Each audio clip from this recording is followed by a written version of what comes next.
Halo, ing kontak karo sampean Guru Markets. Kita miwiti karo informasi ringkesan babagan perusahaan. Setitik luwih kita bakal nimbang saben parameter ing liyane rinci. Yen sampean kasengsem, sampean bisa ngaso. Kita ngajak sampean kanggo njupuk dipikir nyedhaki ing saben indikator saka perusahaan ing pitakonan. Kita bakal katon ing pratandha utama organisasi Summit Midstream Corp, ticker SMC. Review iki adhedhasar data wiwit 31 Maret 2025. Miturut klasifikasi Guru Markets, perusahaan Summit Midstream Corporation kalebu subkategori outsource energo. 64 perusahaan melu ing comparison iki banget wakil. Goleki tabel pesenan ing pungkasan video iki. Asil saka kanggo perusahaan sing diteliti yaiku -6 saka 10 poin.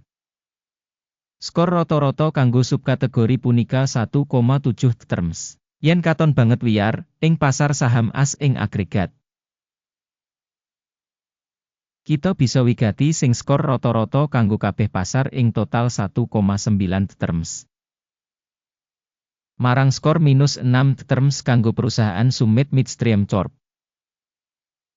Bandingake gerakan rega saham perusahaan Summit Midstream Corp lan saham subkategori. Kita bakal weruh sing liwat 12 sasi enggo bareng perusahaan Summit Midstream Corporation nuduhake owah-owahan 22,1%. Marang owah-owahan rega ing subkategori -1,6%. Iki mesti ora ateges apa-apa, nanging kita kudu mbudidaya kasunyatan iki. Kapitalisasi pasar perusahaan Summit Midstream Corp regane $0,67 miliar. Kanthi kapitalisasi pasar subkategori $230 miliar. Summit Midstream Corp duwe bagian 0,294% lan minangka salah sawijining perusahaan cilik ing subkategori kasebut. Kapitalisasi neraca perusahaan kira-kira $0,36 miliar. Kanthi kapitalisasi subkategori $115 miliar. Summit Midstream Corporation iku pukul 0,31% saham. Wis digawe comparison saka enggo bareng dikuasani dening exchange lan nilai buku, kita waca ing ngisor iki. Saham dikuasani Summit Midstream Corp ing subkategori nalika netepake kapitalisasi pasar yaiku 0,294%. Regane buku 0,31%. Kang 5% luwih saka nuduhake nilai pasar. Taksiran nuduhake perusahaan saka pasar lan nilai buku saka subkategori apik 1 titik. Ayahan finansial organisasi analisa kang gunggungipun $0,59 miliar. Utang kanggo kapitalisasi buku 164,7% saka ibu kutha perusahaan. Skor adhedhasar tingkat utang perusahaan, -1 titik. Rasio nilai pasar perusahaan kanggo laba yaiku 0. Kanthi rata-rata kanggo subkategori 16,5, sing luwih elek tinimbang rata-rata kanggo subkategori. Taksiran nilai pasar saham perusahaan kanggo media WI ing comparison karo perusahaan ing subkategori, banget -2 terms. Media WI kanggo pungkasan 12 sasi iki $136 mayuta-yuta. Pangentukan digambaraken kanggo sabanjur 12 sasi ora dingerteni. Iki kanggo prospek perusahaan. Taksiran pratandha media WI samestine ing comparison karo perusahaan ing subkategori -1 titik. Nilai perusahaan kanggo rasio revenue punika 1,6. Rata-rata kanggo subkategori 1 iku 60% luwih dhuwur tinimbang kanggo subkategori.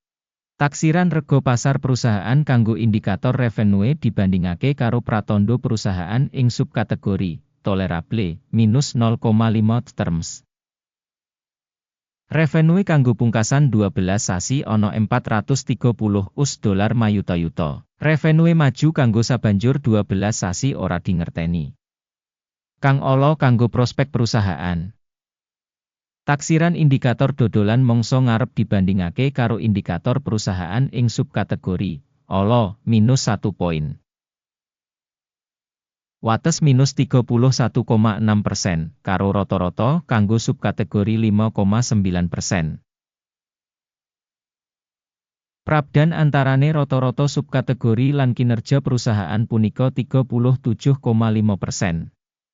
Taksiran margin dodolan dibandingake karo indikator perusahaan ing subkategori lumayan -0,5 poin. Pangsa perusahaan ing babagan jumlah karyawan ing subkategori yaiku 0,057%. Iki 416% kurang saka nuduhake kapitalisasi pasar.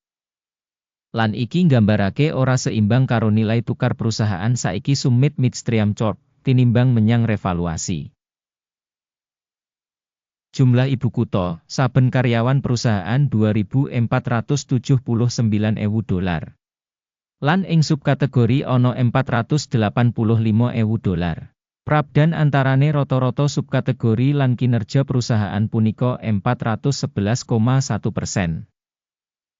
Taksiran volume ibu kutha pasar perusahaan saben pegawai dibandingake karo pratandha perusahaan ing subkategori tolerable nol terms. Jumlah bati saben pegawai minus 498,2 ewu dolar.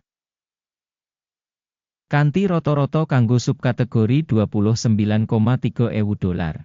Lan beda antarane rata-rata subkategori lan kinerja perusahaan yaiku 1,601%. Taksiran bati saben karyawan individu dibandingake karo indikator ing subkategori lumayan -0,5 poin. Volume dodolan perusahaan saben pegawai $1,57,9 miturut subkategori 493.000 dolar. Prabdan antarane rata-rata subkategori lan kinerja perusahaan punika 220%. Ngira volume revenue kanggo saben pegawai perusahaan ing comparison karo pratandha ing subkategori tolerable -0,5 terms. Volume transaksi singkat 0,6%, karo rata-rata kanggo subkategori 4,9%. Iki minangka indikator remet cendak. Indikator resi 14 nuduhake tingkat 29% kanggo perusahaan Summit Midstream Corporation. Ing subkategori, tingkat resi 14 49%. Potensial, securities saka subkategori sing rega luwih saka sing saka Summit Midstream Corporation. Rega saham perusahaan saiki kira-kira $34 Target rega konsensus kanggo saham perusahaan kira-kira $21.99. Dinamika perkiraan saiki lan ramalan konsensus kira-kira -36%. Ayo kang katon ing tabel pesenan, kasedhiya, link ing komentar pinet. Tabel pesenan ngemot pancen kabeh pancasan sadurunge digawe ing mangsa diwenehi dening informasi lan sistem evaluasi referensi guru, markets. Akses menyang meja pesenan pancen free lan buka, link ing komentar pinet. Adhedhasar evaluasi perusahaan Summit Midstream Corp. Sistem informasi lan referensi guru, markets kaputusan wis digawe. Bisa didol kanggo $34.21 US. Pesenan iki dibuka amarga kasunyatan sing perusahaan wis regane rada kurang. Pambiji perusahaan ditindakake adhedhasar pendekatan penilaian, indeks AKIM. Jupuk kauntungan disetel ing 30,25. Mandeg mundut disetel ing 38,17. Yen pesenan ora ditutup kanthi njupuk bati utawa mandeg mundut. Banjur pesenan kasebut ditemtokake kanthi mandiri adhedhasar asil dagang tanggal 30 April 2025. Utawa ing dina kerja pungkasan sadurunge tanggal kasebut. Ticker, REIS bakal dadi pesenan tuku utama. Video ing urutan utama wis diterbitake ing saluran iki. Ing kasus nutup samubarang pesenan, utama utawa wawas. Pesenan liyane tetep ing rega saiki. Matur nuwun banget kanggo nonton video iki lan nggunakake informasi lan sistem bantuan saka Guru Markets.